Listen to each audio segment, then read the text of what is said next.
Hey there, welcome to this video. In this video, I'm going to be showing you how to solve 14 squared in this fast and deep simple trick I just learned. So we take our first digit, which is 1, and square it. 1 squared gives 1. We can write 1 here. Now we take the next digit, which is 4. 4 squared gives us 16. So we combine 16 with the 1. Now we multiply 1 by 4 and all by the exponent.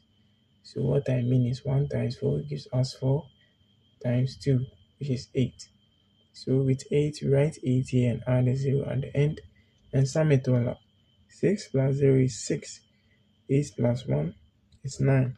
And 1 remains at its position. So 14 squared is 196.